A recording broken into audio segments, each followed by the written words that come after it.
What's up, you guys? Your girl Am's back with another video, period. So for today's video, I'm doing a 2-month post-op update of my VSG surgery. So before we start, let me tell you how I was counting my months. I got surgery December 16th, so I'm counting from 16th to January 16th to February 16th. So that's 9 weeks post-op. I'm doing this video a week late because I had a huge sty on my eye and it was not cute.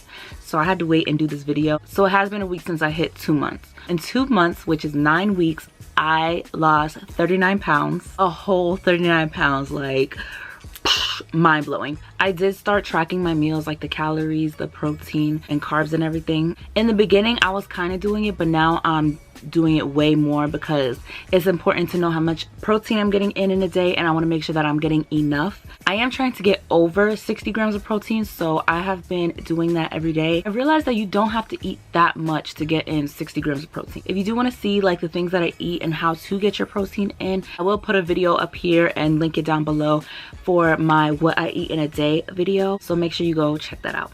I have been eating very healthy. I've been eating everything that I'm supposed to be eating. My goal is to get my protein in, and then after that I can add other things in. Usually I don't get to add other things in, so I'm working on adding some vegetables. Since I am still getting used to taking smaller bites, chewing my food up completely, I do get uncomfortable feelings in my stomach, so it kind of turns me off from food sometimes, where I'm like, I just want to do liquids.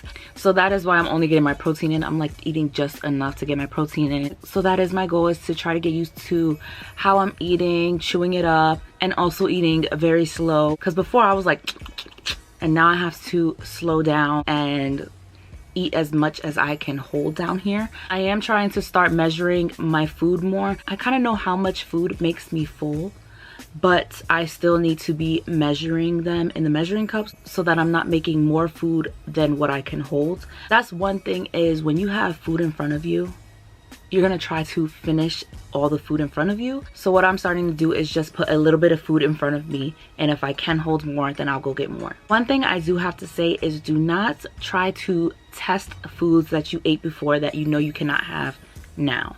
There were chips on the counter and I was like, oh, let me try one because I haven't had a chip in so long. Every time I think about me eating that chip, I get so annoyed because I'm like, why did I do that? But what happens is that chip went down so smooth. It went down so smooth.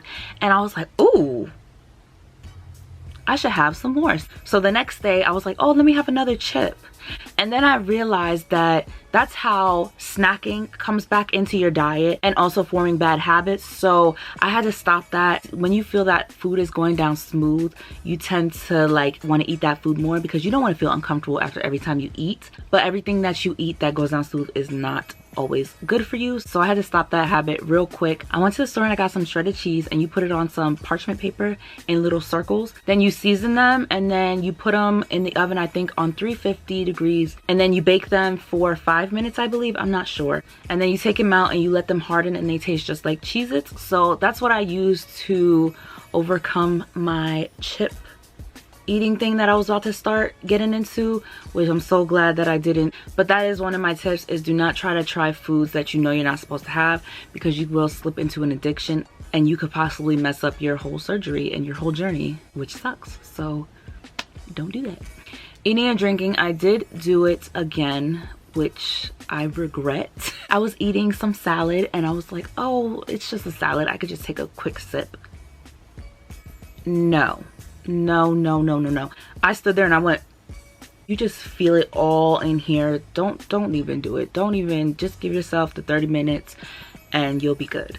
At 6 weeks post-op, I was cleared to start going to the gym. I did go to the gym, but then I went away for 2 weeks, so I was doing like at-home workouts. I looked up on YouTube arm workouts and stomach workouts. So that's basically what I was doing with the stretch bands and everything. But now it's grind time. I am going to try to get in the gym at least 3 to 4 times a week, and maybe if I could push it a little more. But I really need to get in the gym, because with the gym, that is when more results are gonna come. My doctor did tell me that my working out has to be, I forget what he said, but I forget the ratio he said, but it mostly has to be strength training, some cardio, and then strength training. I don't know, I don't remember the ratio though. So when I check my paper, I'll put it on the screen here. So yeah, that's what I'm gonna start doing, getting in the gym, getting right. Your girl's trying to be hashtag gym rat, hashtag workout, hashtag transformation. Hashtag no days off. Hashtag go hard or go home. Okay, something that I've noticed is my tailbone is on fire every time I sit. Every time I sit, it feels like my tailbone is gonna rip through my skin, since you're losing weight all down here and all that. So I know that's common though, because I've seen a lot of people say that their tailbone hurts, and it does. I'm starting to be able to sleep much better. Before, I did not like sleeping in my bed. I used to like to be reclined because I have like a bad back problem.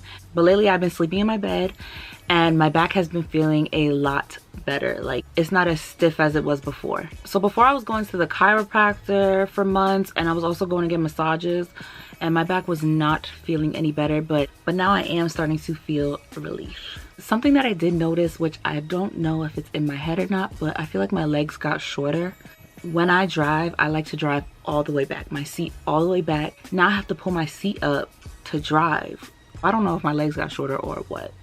People have questions about hair loss. I do not have hair loss. I think that starts at 3 months, and plus my hair is in braids, so I won't even know until I take my braids out. But yeah, I believe hair loss starts at month 3, so I'll do a whole video on that when I get to that point to see if I lost hair or not. I did want to start taking some biotin, but I don't really believe biotin helps me with my hair. I've took it in the past and I don't think I saw a difference, so maybe I'll find something to prevent the hair loss as much as possible. And even if my hair does fall out, I don't really care, because I never wear my hair out anyway. I always have braids, wigs, and all that. I think I'll be pretty fine, but you know, you never know until it comes. I am taking my vitamins every single day. That is super important to me, taking my vitamins. I still set the timer for every 2 hours to take my vitamins. And even if I do forget to take a vitamin, like if I'm out and I forget my vitamins at home, I make sure I come home and I take them and keep going every 2 hours. I forgot to mention that for my protein intake, I am still doing 1 protein shake a day, but I can get all my protein in with food. I just choose to do the protein shake, but probably in the next couple of weeks I will probably be getting all my protein in with food. Some questions that I got were like, how much am I able to eat now? I just posted on Instagram yesterday how much I can eat. Make sure you're following me on Instagram. It's amberaliyaa. I'll put it on the screen. I'll put a picture right here and show you how much I was able to eat yesterday. I made a bacon, egg, and cheese wrap for breakfast, and this is how much I was able to eat. Like, I'm not able to eat a lot at all, maybe 2 to 3 bites, and I am stuffed. I do post in my stories, and I have like a little highlight on my page that says VSG foods, so you can see like different foods that you can have. And yeah, I'm always posting like what I'm eating and stuff, so make sure you are following me. I was getting DMs about how like this area on me is looking slimmer, like when I post, which I am so happy about, because this area makes your face look fuller. This has been going away. Like, if you compare my face from the beginning of my VSG journey, you can see that this is starting to go away. My clothes are becoming looser and looser. When I do look in the mirror, I do see a difference. I hope that I won't have like body dysmorphia and I'm like, oh my god, I still look like I did before. So I'm just trying to be positive about how I look. And I lost 39 pounds. I think that's a pretty huge deal. So just stay positive, take pictures, and you will see a difference when you put them side by side. The app that I do use to track everything that I'm eating is called Berrytastic. I hope I'm pronouncing that right. It looks like that. It is made for like bariatric patients, so you could track your food, you could track your weight, it'll tell you your BMI. You can track your water intake, your weight, your exercise, your measurements. There's also like a thing where you can get recipes. And then if you look, focus. See, they have like different recipes for protein shakes. So this one says chocolate coconut protein shake, banana cream protein shake. They have breakfast, lunch, dinner, sides, soft foods. So on the breakfast, they have like protein pancakes, and they just have like a bunch of recipes you can use. You can also track your steps in there. There's timers, reminders. You could add a reminder for your water, for your vitamins. I don't really use all that stuff on the app, but now that I'm talking about it, I should. I don't know why I keep talking about it like I'm getting paid, but Berrytastic is what I use. That's it for my 2-month post-op updates. I hope you guys enjoyed this video. Please make sure you are following me on Instagram, like I said, at amberaliyaa. It's the same as my channel name. And make sure you like, comment, and subscribe to my channel. Join the fam. Join the AM fam. That was so corny. Also, if you have any questions, you can DM me, like about the surgery or the process or what to eat. I always reply to my DMs, so If you do have questions, make sure you DM me. Thank you guys so much for watching, and I'll see you in the next video.